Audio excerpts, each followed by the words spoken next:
À toutes et à tous, bonsoir et bienvenue dans ce journal. Tout de suite, le sommaire. Au sommet de cette édition, au Nigeria, les relations avec les États-Unis se tendent autour des libertés religieuses. Au Cameroun, l'autopsie de l'opposant Anissé Ekané suscite une vive controverse. En Inde, Vladimir Poutine en visite pour renforcer le partenariat stratégique avec le pays.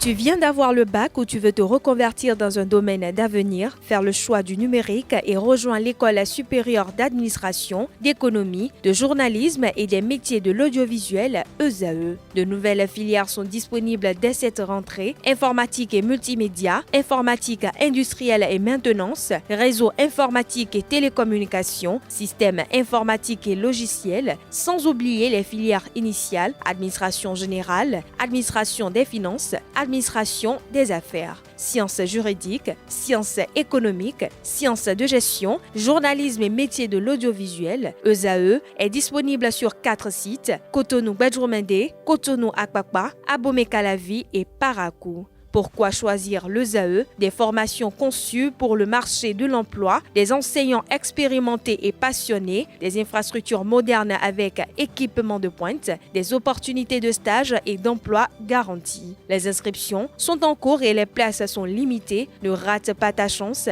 donne vie à tes ambitions avec l'ESAE. Contacte-nous vite par appel ou par WhatsApp au 01 98 98 14 00 ou via email scolarité@esae.bj et visite notre site web www.esae.bj. Ton futur commence maintenant avec l'ESAE. Tu investis dans un avenir professionnel, concret et sécurisé. ESAE, l'excellence à un nom. Amis internautes, à nouveau bonjour et bienvenue dans ce journal. Au Nigeria, les libertés religieuses s'invitent de nouveau au cœur des relations diplomatiques entre Abuja et Washington. Les États-Unis ont annoncé des restrictions de visa visant certains responsables nigériens accusés d'avoir laissé prospérer des violences entre les chrétiens. Cette décision intervient dans un climat déjà tendu, arrivé par les récentes déclarations de Donald Trump affirmant avoir demandé au Pentagone d'envisager une possible intervention militaire au Nigeria.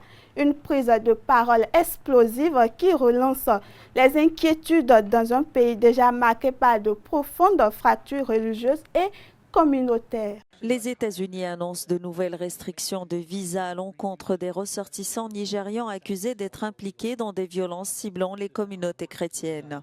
La mesure concerne également les membres de leur famille et s'inscrit dans un durcissement de la politique américaine en matière de liberté religieuse. Le département d'État précise que cette décision s'applique aux personnes liées à des attaques menées par des groupes extrémistes, des milices locales ou d'autres acteurs violents. Washington indique aussi que cette politique pourrait être étendue à d'autres pays ou individus impliqués dans des violations similaires. Au Nigeria, ces violences s'ajoutent à un contexte sécuritaire complexe: conflits entre agriculteurs et éleveurs, rivalités communautaires, activités de groupes armés et attaques djihadistes dans plusieurs régions du pays. Au Mali, une vague d'inquiétude gagne les rédactions et familles après la diffusion d'une vidéo du Djinim montrant la première fois depuis leur enlèvement les journalistes Daouda Koné et Salifou Sangaré. Les deux employés de l'ORTM avaient été capturés mi-octobre entre Sévaré et Kona. Leur apparition soulève de nombreuses questions, tandis que les autorités de transition, comme la chaîne publique, gardent un silence total. Une situation qui plonge leurs proches dans une stupeur et l'angoisse. Ce sont 2 autres journalistes privés de liberté, otages cette fois d'un groupe terroriste, 2 employés de l'ORTM, la télévision d'État malienne. Daouda Koné, son directeur à Douentza, et Salif Sangaré, son caméraman. Ils ont été enlevés le 14 octobre dernier par le JNIM, groupe dit de soutien à l'islam et aux musulmans liés à Al-Qaïda, et qui a diffusé avant-hier soir une vidéo des 2 hommes. Les autorités de transition à Bamako et le groupe ORTM ne communiquent pas sur cet enlèvement ni sur la vidéo diffusée lundi. Des images qui ont surpris et qui ont affecté leur entourage, David Bachet. C'est dur de voir ça, ça fait très mal. Chez les journalistes de l'ORTM joints par RFI, les vidéos ont fait l'effet d'un choc. On y voit Daouda Koné et Salif Sangaré en boubou devant un tissu masquant leur environnement, l'air accablé, même s'il semble bien portant. Les deux journalistes, parlant sous la contrainte, assurent être bien traités et demandent à ceux qui regardent cette vidéo de faire tout leur possible pour leur libération. Ni les autorités maliennes de transition, ni la télévision d'État ORTM, ni les organisations professionnelles de journalistes n'ont communiqué sur cet enlèvement. Pas davantage de déclarations officielles après cette vidéo, dans un souci de discrétion et d'efficacité, confie un interlocuteur. Selon plusieurs sources locales, des discussions avec le JNIM avaient été initiées par des notabilités de la région de Mopti. La diffusion de ces images et de cet appel des deux journalistes est-elle le signe d'un blocage ? Plusieurs sources expliquent en tout cas avoir été surpris et se montrent inquiets. On espère retrouver nos collègues sains et saufs. La tension monte au Cameroun après la publication partielle des résultats de l'autopsie de l'opposant Anissé Ekane. Jugé opaque et irrégulier, la procédure est vivement contestée par sa famille et par plusieurs voix de l'opposition. L'affaire, déjà sensible politiquement, continue d'alimenter le débat public et met sous pression les autorités qui peinent à contenir la polémique. Selon un communiqué du commissaire du gouvernement, l'examen médico-légal devait se tenir ce mercredi à la morgue de l'hôpital central de Yaoundé, avec l'objectif affiché de garantir régularité et transparence. Les autorités invitaient la famille à désigner des représentants pour y assister. Mais la famille et ses avocats rejettent cette autopsie. Ils dénoncent une démarche unilatérale menée par les mêmes services qui avaient la responsabilité de sa détention.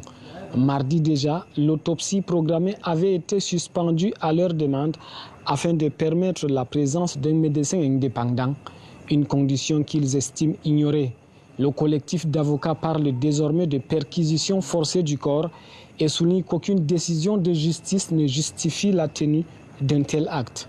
Contacté par nos soins, Maître Emmanuel Sim affirme n'avoir reçu aucune notification officielle confirmant si l'autopsie a finalement eu lieu ce mercredi. Les avocats exigent une expertise contradictoire et indépendante pour établir les causes exactes du décès. Le gouvernement, pour l'heure, ne s'est pas exprimé sur la tenue ou non de cette autopsie ni sur d'éventuels résultats. Anissé Ekane avait été arrêté le 24 octobre à Douala. Il est mort lundi en détention au secrétariat d'État à la Défense. Les autorités affirment qu'une enquête a été ouverte. Le président russe Vladimir Poutine est attendu en Inde pour une visite officielle de 48 heures. Un déplacement stratégique alors que la guerre en Ukraine continue de redessiner les équilibres diplomatiques mondiaux. Pour New Delhi, cette rencontre vise à consolider un partenariat historique, la Russie restant un fournisseur majeur d'armement. Une coopération militaire très suivie par l'état-major indien malgré les pressions, autant pour moi, occidentales. En Chine, Emmanuel Macron intensifie son plaidoyer pour un rééquilibrage économique entre la France, l'Union européenne et Pékin.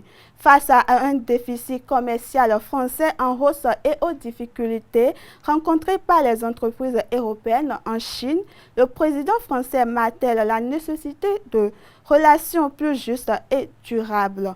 Une étape importante dans un contexte de tensions commerciales persistantes. Le chemin qui est devant nous est celui d'un rééquilibrage nécessaire, pas par incantation, mais parce que le chemin actuel n'est pas soutenable, parce qu'il est rentré dans un déséquilibre trop important. Et je vous l'ai dit avec beaucoup de franchise, nous voulons le faire et nous voulons le faire avec vous. Nous voulons consolider les entreprises qui travaillent des deux côtés. Nous voulons améliorer les exports de nos entreprises et nous voulons améliorer les investissements de vos entreprises et de vos grands secteurs dans notre pays et notre continent. À Caracas, 266 migrants vénézuéliens expulsés des États-Unis ont atterri à l'aéroport de Maiquetía. Ils rejoignent plus de 14 000 ressortissants renvoyés cette année dans le cadre d'un accord bilatéral. Une opération qui se déroule dans un climat diplomatique tendu. Le ministre de l'Intérieur Diosdado Cabello a dénoncé l'attitude de Washington tout en précisant que les États-Unis avaient dû demander l'autorisation de survoler l'espace aérien vénézuélien comme il se doit. Et voilà qui met fin à cette édition. Merci de m'avoir suivi et à très bientôt.